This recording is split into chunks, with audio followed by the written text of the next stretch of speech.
حضرات گرامی،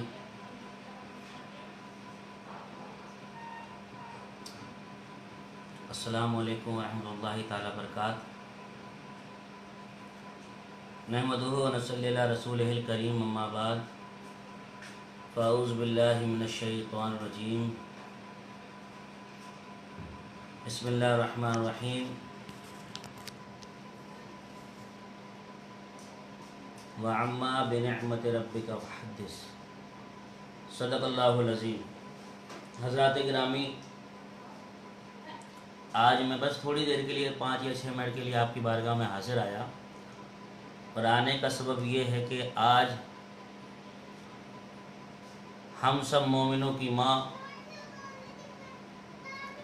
جناب سیدہ طیبہ طاہرہ عابدہ جناب خدیجۃ الکبریٰ جناب سیدہ خدیجہ سلام اللہ علیہا کے وصال کا دن ہے، یا یوں کہہ لو کہ ان کے آج عرس کا دن ہے۔ یہ اس لیے فقیر حاضر آیا تاکہ ان کی بارگاہ میں خراج عقیدت پیش ہو جائے۔ حضرات، ام المومنین سیدہ عائشہ خدیجہ سلام اللہ علیہا آپ پہلی خاتون ہیں جس نے اسلام قبول کیا، یعنی آپ سب سے پہلے عورتوں میں آپ نے اسلام قبول کیا۔ میرے آقا کریم علیہ السلام نے جب اسلام کی تبلیغ کری، جب کہا کہ میں نبی ہوں، اللہ نے مجھے نبی بنا کر کے بھیجا، تو سب سے پہلے اگر عورتوں میں کسی نے اسلام قبول کیا، یا یوں کہہ لو کہ سب سے پہلے کسی نے اسلام قبول کیا، تو وہ جناب سیدہ خدیجہ سلام اللہ علیہا ہیں۔ تو یہی وہ سیدہ خدیجہ سلام اللہ علیہا جو سرکار صلی اللہ تعالیٰ علیہ وسلم کی سب سے پہلی بیوی، سب سے پہلی جوزہ اور ہم مومنوں کی ماں ہے۔ واقعہ بہت مشہور ہے، بتانے کا مقصد نہیں ہے۔ جناب سیدہ وہ ہیں کہ جس کے مال نے یا جن کے مال نے اسلام پر احسان کیا۔ 2 لوگ خاص طور سے اسلام پر احسان ہے، حضرات توجہ کا طالب ہوں۔ 2 لوگوں کا اسلام پر خاص طور سے احسان ہے، جس میں جناب سیدہ خدیجہ کا نام آتا ہے، جناب سیدہ خدیجہ کا مال اور جناب ابو طالب کی آل۔ یہ 2 لوگوں کا اسلام پر احسان ہے۔ آپ نے ہر موڑ پر اللہ کے رسول کی خدمت کی، اور میرے آقا علیہ السلام جب کبھی غمگین ہو جاتے تو میرے آقا علیہ السلام کو تسلی دی اور حوصلہ افزائی کی۔ بہت مشہور واقعہ ہے، میرے آقا علیہ السلام جب گئے تھے آپ کا مال لے کر کے تجارت کرنے کے لیے، واپسی میں آئے تو جناب خدیجہ نے شادی کے لیے کہا۔ جناب خدیجہ کی 2 شادیاں ہو چکی تھیں۔ جناب سیدہ خدیجہ کی عمر 40 سال اور میرے کریم نبی کی عمر 25 سال۔ آپ اندازہ لگائیں عمر کا ڈیفرنس ہے کہ عام الفیل کے 15 سال کے بعد جناب خدیجہ پیدا ہوئی۔ جناب خدیجہ کی عمر 40 سال کی ہے، میرے آقا کریم کی عمر 25 سال کی ہے۔ اس سے قبل 2 شادی ہو چکی جناب خدیجہ کی، دونوں شوہر کا انتقال ہو گیا۔ جناب سیدہ خدیجہ پاک دامن تھی، مکہ کا ہر کوئی چاہتا تھا کہ جناب سیدہ خدیجہ سے ہماری شادی ہو جائے۔ تاریخ میں آتا ہے، کتابوں کے اندر ملتا ہے کہ لوگوں نے رشتے پہنچائے، قبیلے والوں نے رشتے پہنچائے۔ 2 شادی ہونے کے باوجود جناب خدیجہ نے اب سوچا کہ اب میں شادی نہیں کروں گی، اب اپنی زندگی ایسے ہی بشر کروں گی۔ تو لوگ تب بھی قبیلے والے، سردار لوگ، مالدار لوگ، جناب سیدہ خدیجہ کا عالم یہ تھا کہ جناب سیدہ خدیجہ مکے میں مالداروں میں آپ کی گنتی ہوا کرتی تھی۔ آپ تجارت کے معاملے میں بڑا آپ کا مقام تھا، لوگ پہنچایا کرتے تھے، مگر جناب سیدہ نے شادی کا کوئی ارادہ نہیں تھا۔ مگر جناب خدیجہ نے جب میرے نبی کو واپسی میں آتے دیکھا مال تجارت واپس کر کے، وہ جو میسرہ گیا تو اس سے پوچھا، اس نے میرے کریم نبی کی پوری باتیں خصلتیں بتائیں، تو جناب خدیجہ نے میرے نبی کے یہاں پیغام پہنچایا کہ میں شادی کرنا چاہتی ہوں۔ میرے نبی کریم علیہ السلام نے کہا کہ جناب ابو طالب کی بارگاہ میں حاضر ہوئی، جناب ابو طالب سے پوچھا، وہ کہا کہ چچا ایسی سی بات ہے، تو جناب ابو طالب نے کہا بیٹا آپ اپنا فیصلہ خود لے سکتے، کہا نہیں میں آپ سے پوچھنا چاہتا ہوں۔ کہا جناب حضرت خدیجہ تو اچھی ہیں، عورت ہیں، مالدار ہیں، کون منع کرے گا؟ شادی ہوئی، جناب ابو طالب نے میرے آقا کریم صلی اللہ علیہ وسلم کا خطبہ نکاح پڑھایا، جناب حمزہ نے خطبہ نکاح پڑھایا۔ اندازہ لگاؤ آپ، شادی ہو گئی، شادی ہونے کے بعد زندگی بشر ہو رہی ہے، ہر موقع پر، ہر موڑ پر جناب خدیجہ نے میرے آقا علیہ الصلوۃ والسلام کا ساتھ دیا۔ میں نے بھی ایک جملہ کہا تھا کہ دو لوگوں سے اسلام کو فروغ ملا، دو لوگوں کا اسلام، دو لوگوں کا مال، دو لوگوں کی اولاد اسلام میں کام آئی۔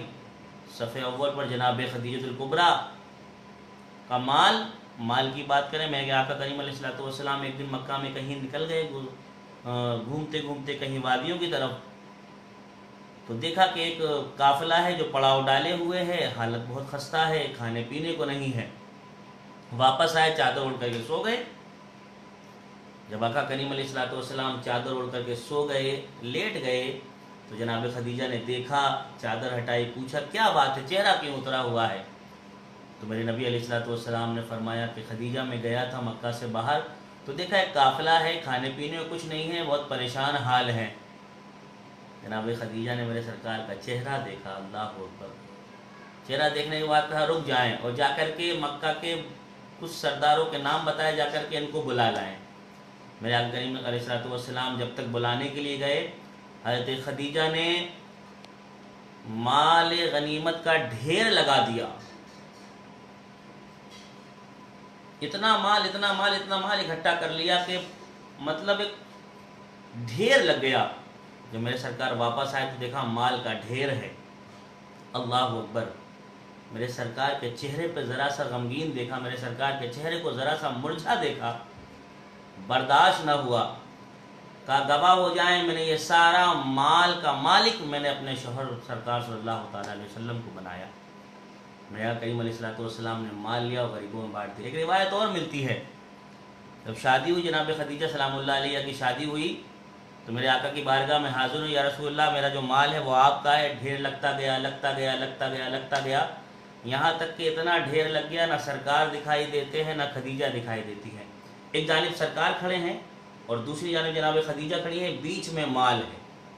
اب اندازہ لگا، کوئی اس سمت ہو ایک آدمی اور دوسرا آدمی اس سمت ہو، اور بیچ میں کوئی چیز حائل ہو جائے، ایک دوسرے کی صورت نہ دیکھ پائے، یہی عالم ہوا۔ میرے سرکار ایک سمت پہ کھڑے ہیں، جناب خدیجہ دوسری سمت پہ کھڑی ہے، مال ڈالا گیا۔ ایک وقت ایسا آیا نہ سرکار کا چہرہ دکھ رہا نہ جناب خدیجہ کا چہرہ دکھ رہا۔ جناب خدیجہ بولی ایسا مال مجھے نہیں چاہیے جو میرے محبوب میرے شوہر کے بیچ میں آئے، یا رسول اللہ میں نے سارے مال کا مالک آپ کو بنا دیا۔ اسی لیے تو میرے آقا فرماتے ہیں کہ خدیجہ کے مال سے اسلام کو فروغ ملا، اور جناب ابو طالب کی آل سے اسلام کو فروغ ملا۔ جناب خدیجہ وہ ہیں جن کے لیے جبرائیل حاضر ہوں، کہیں یا رسول اللہ، اللہ نے جناب خدیجہ کو سلام بھیجا ہے۔ اندازہ لگائیں آپ، جناب خدیجہ کا مقام دیکھیں، کیا مقام ہے جناب خدیجہ کا، کہ اللہ تبارک تعالیٰ جبریل کے ذریعے سلام بھیجے، اللہ اکبر، کیا مقام ہوگا جناب خدیجہ۔ جناب خدیجہ کا حالت یہ ہے کہ جناب ابو طالب کا جب انتقال ہوا، جناب خدیجہ کا جب انتقال ہوا، میرے سرکار نے اس سال کا نام غم کا سال لگ دیا۔ اتنے میرے سرکار اتنے غمگین ہو گئے کہ میرے سرکار نے اس سال کا نام ہی غم کا سال لگ دیا، اللہ اکبر۔ آپ اندازہ لگائیں، ہر موڑ پر جب میرے سرکار کریم نکلتے تھے تبلیغ کے لیے اور کہتے تھے کہ میں اللہ کا نبی ہوں، جب اذیتیں دی جاتی تھی، تکلیف دی جاتی تھی، گھر پہ آتے تھے، کوئی اور تسلی نہ دیتا تھا، جناب خدیجہ تسلی دیتی تھی۔ کبھی میرے سرکار کو سینے سے لگا لیتی تھی، کبھی میرے سرکار کو بیٹھ کر کے ہمت بندھایا کرتی تھی، اللہ اکبر۔ جب میرے سرکار پر پہلی وحی نازل ہوئی، غار حرا پر میرے سرکار واپس آئے، جناب خدیجہ کو بتایا، جناب خدیجہ تسلی دی، اللہ اکبر۔ جناب خدیجہ اس ذات کا نام، جناب خدیجہ اس ذات کا نام ہے کہ جس کے تن اقدس سے، جن کے وطن سے کوئی اور نہیں بلکہ جنت کی عورتوں کی سردار جناب خاتون جنت جناب فاطمہ الزہرا سلام اللہ علیہا پیدا ہوئی ہیں، اللہ اکبر۔ خاتون جنت کا مقام آپ جانتے ہیں خاتون جنت کی بھی، جس کے قدموں کے نیچے جنت ہے، اس ذات کا نام جناب خدیجہ الکبریٰ ہے۔ اللہ اکبر۔ آپ اندازہ لگا سکتے ہیں جناب خدیجہ کے مقام کے بارے میں۔ جناب خدیجہ کا مقام، اللہ اکبر، جب بات آگے بڑھتی گئی، بات آگے بڑھتی گئی، زندگی بسر ہوتی رہی، گزرتی رہی، بسر ہوتی گزرتی گئی، جناب خدیجہ کے آخری وقت آیا تو جناب فاطمہ سلام اللہ علیہ کو بلایا، جاؤ جا کر کے اپنے بابا جان سے چادر مانگ کے لے آؤ۔ اللہ اکبر۔ میرے نبی کریم علیہ الصلوۃ والسلام کی بارگاہ میں جناب فاطمہ حاضر ہو رہی، بابا جان، اماں جان نے چادر مانگی ہے۔ میرے سرکار نے کہا کس بات پر مانگی ہے؟ سرکار بھی جناب فاطمہ کے ساتھ جناب خدیجہ کے پاس آ گئے، دیکھا جناب خدیجہ لیٹی ہوئی ہیں، چادر کیوں جائے گا؟ یا رسول اللہ میرا آخری وقت ہے، میں چاہتی ہوں کہ مجھے کچھ اور نہ ملے بلکہ آپ کی چادر کا سایہ ملے اور یہی چادر میرا کفن بنے۔ اللہ اوپر، سرکار سے محبت کا عالم دیکھو۔ ایک آخری بات کہہ کر کے اپنی گفتگو ختم کر رہا ہوں، فضیلتیں بہت ہیں، بتانا نہیں چاہتا، نہ لمبی چوڑی گفتگو کرنا چاہتا، بس ایک بات کرنا، جب ضرورت پڑی اسلام کو مال کی تو کسی اور نے نہیں دیا بلکہ جناب خدیجہ الکبریٰ نے دیا۔ میں نے بھی آ کے بیان کیا تھا نا کہ جب میرے سرکار گئے تھے، واپس آئے، چہرہ اللہ علیہ ایک پیغام دے رہی ہیں۔ وہ پیغام کیا دے رہی ہیں کہ سب سے بڑی نیکی یہ ہے کہ ضرورت مند کی ضرورت کو پورا کرنا۔ اللہ اکبر۔ یہ نبی کے گھر والے ہیں، یہ کسی کا کچھ، یہ کسی کو تکلیف میں دیکھتے ہیں تو اپنا دے دیتے ہیں، اپنا آگے سے کھانا دے دیتے ہیں، خود بھوکے رہتے ہیں مگر آنے والے سائل کو کبھی خالی نہیں لوٹاتے۔ حضرات گرامی، آخری میں بات میں پھر وہی کروں گا بات، رمضان شریف کا مہینہ چل رہا ہے، ایک عشرہ رحمت ہم سے آج پورا ہو گیا، رخصت ہو جائے گا، کل سے دوسرا عشرہ شروع ہو جائے گا، روزے دھیرے دھیرے کر کے نکلتے جا رہے ہیں۔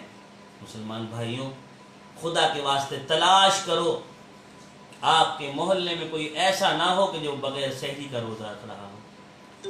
تلاش کرو کہیں آپ کے شہر میں کوئی ایسا نہ ہو جس کے گھر میں چولہا نہ جل رہا ہو، کوئی ایسا نہ ہو جس کو کھانے کو نہ مل رہا ہو۔ اللہ کے نزدیک سب سے پسندیدہ عمل اور نیکی اگر کوئی ہے تو بھوکے کو کھانا کھلانا ہے۔ اللہ اکبر۔ آج آپ کے پاس اگر اللہ نے آپ کو طاقت دی ہے، آپ کی زکوٰۃ ہے یا آپ کا فطرہ ہے، نکل رہا ہے، تو یہاں وہاں دینے کی ضرورت نہیں، آپ اپنے رشتہ داروں کو تلاش کرو، اپنے پڑوسیوں میں دیکھو جو ضرورت مند ہو، خدا کے واسطے خاموشی سے جا کر کے اس کی مدد کریں، دکھاوا بالکل نہ کریں، ریا بالکل نہ کریں۔ جناب محمد جعفر صادق علیہ السلام کہ والد محترم جناب زین العابدین کا وصال ہوا، اللہ اکبر، غسل دے رہے امام زین العابدین کو دیکھا کہ آپ کے پیٹھ کے اوپر ایک نشان بنا ہوا ہے۔ سوال کرنے والوں نے آپ کے صاحبزادے محمد باقر سے پوچھا، یہ آپ کے بابا جان کی پیٹھ پر یہ نشان کس چیز کا ہے؟ کہا مجھے نہیں معلوم کس چیز کا ہے۔ اللہ اکبر۔ جب 3 دن گزر گئے اس کے بعد لوگوں کو معلوم چلا یہ نشان کس چیز کا ہے۔ نشان کی چیز کا نہیں تھا بلکہ اس چیز کا تھا کہ آپ رات کے اندھیرے میں اپنی پیٹھ پر راشن کی بوری رکھ کر کے جو ضرورت مند گھر ہوتا تھا اس کے جا کر کے دروازے پر رکھ دیا کرتے تھے۔ جب 3 دن تک ضرورت مند کے گھر پہ راشن نہیں پہنچا تو لوگوں نے کہا کوئی اور نہیں بلکہ زین العابدین تھے جو آ کر کے خاموشی سے رات کے اندھیرے میں ہماری ضرورتیں پوری کرتے تھے، جس کا وہ نشان تھا۔ اللہ اکبر۔ بھوکے رہ کر کے فقیروں کو کھلانے والے، ایسے ہوتے ہیں محمد کے گھرانے والے، ایسے ہوتے ہیں محمد کے گھرانے۔ یا میرے پیارے بھائیوں، اہل بیت سے محبت کرنے والوں، میرے پیارے بھائیوں، یہ فقیر قادری سلمان قادری آپ سے یہ گزارش کرے گا اس رمضان شریف کے مہینے میں آپ کا جو بھی نکلے، جتنا بھی نکلے، یا نہ ہو آپ کے پاس اتنا تو ہو کہ آپ آدھی کھا سکیں، آدھی پڑوسی کو دے دیں، آدھی خود کھائیں، آدھی رشتہ داروں کو دے، تاکہ کل کے دن یہ نیکی کچھ آئے نہ آئے کام، انشاءاللہ عز و جل اگر کسی بھی لائق آپ ہوں گے یا ہم ہوں گے، کوئی بھی ہوگا، تو اللہ کی بارگاہ میں آپ کا یہ عمل ضرور مقبول ہوگا۔ کیوں کہ جب بھوکے کا پیٹ بھرے گا وہ آپ کو اور آپ کے گھر والوں کو دعا دے گا۔ دعا کریں۔ اذان کا سلسلہ میں دیکھ رہا ہوں بند ہوتا چلا جا رہا ہے، میں اسی لیے بہت کم لائے باتا ہوں، اذان کا سلسلہ بہت کم ہوتا چلا جا رہا ہے، جس کی وجہ آپ دیکھ رہے ہیں کہ دن بدن بیماری عروج پر آتی چلی جا رہی ہے۔ اے میرے پیارے بھائیوں، اذان دیں، اذان کا سلسلہ بند نہ کریں۔ جس طریقے پر آپ اذان دیتے تھے، چھت پر جا کر کے آپ اذان کہیں اور اذان کے فوراً کے بعد دعا کریں اللہ تعالیٰ ہمیں اس کرونا وائرس جیسے ورس سے محفوظ فرمائے۔ 10 رمضان المبارک شریف کو جناب سیدہ طیبہ طاہرہ عابدہ خدیجہ الکبریٰ جناب خدیجہ سلام اللہ علیہ کے وصال ہوا، جنت المالا میں آپ مدفن ہیں مکہ شریف کے اندر۔ اللہ تبارک تعالیٰ جناب سیدہ خدیجہ کے فیضان سے ہم سب کو مالا مال فرمائے، اور ان کے صدقے میں مولا اس بیماری سے ہم سب کو نجات عطا فرمائے۔ السلام علیکم ورحمۃ اللہ تعالیٰ وبرکاتہ۔